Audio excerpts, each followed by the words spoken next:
Hello সবাইকে। তো আগের দিন দেখেছিলে ব্লগে যে আমি একটা কেক বানিয়েছিলাম বাড়ির জন্য, কোনো ডিজাইন করিনি, কিচ্ছু না, যেহেতু আমরাই খাবো নিজেরা নিজেরা।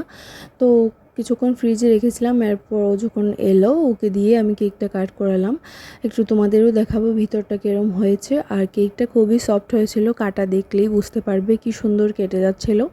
আর হোয়াইট ফরেস্টটা এই যে প্রথম আমরা ট্রাই করলাম, এর আগেও কখনো আমরা হোয়াইট ফরেস্ট কেক খাইনি, তো আমি ফার্স্ট টাইম ট্রাই করেছি। এই যে কাট করার পর এবার আমরা একটু একটু টেস্ট করে দেখব কীরকম কী হয়েছে, যেহেতু আগে খাইনি বললামই। তো এই জন্য ট্রাই করে দেখবো আর কি। আর এই যে দেখো ভেতরটা আমি বেশি একটা ক্রিম ইউজ করিনি, যেহেতু আমরা খাবো নিজেরা নিজেরা, একটু ক্রিমটা কম দিয়েই করার চেষ্টা করেছি, আর কোনো ডিজাইনও করিনি তার জন্য।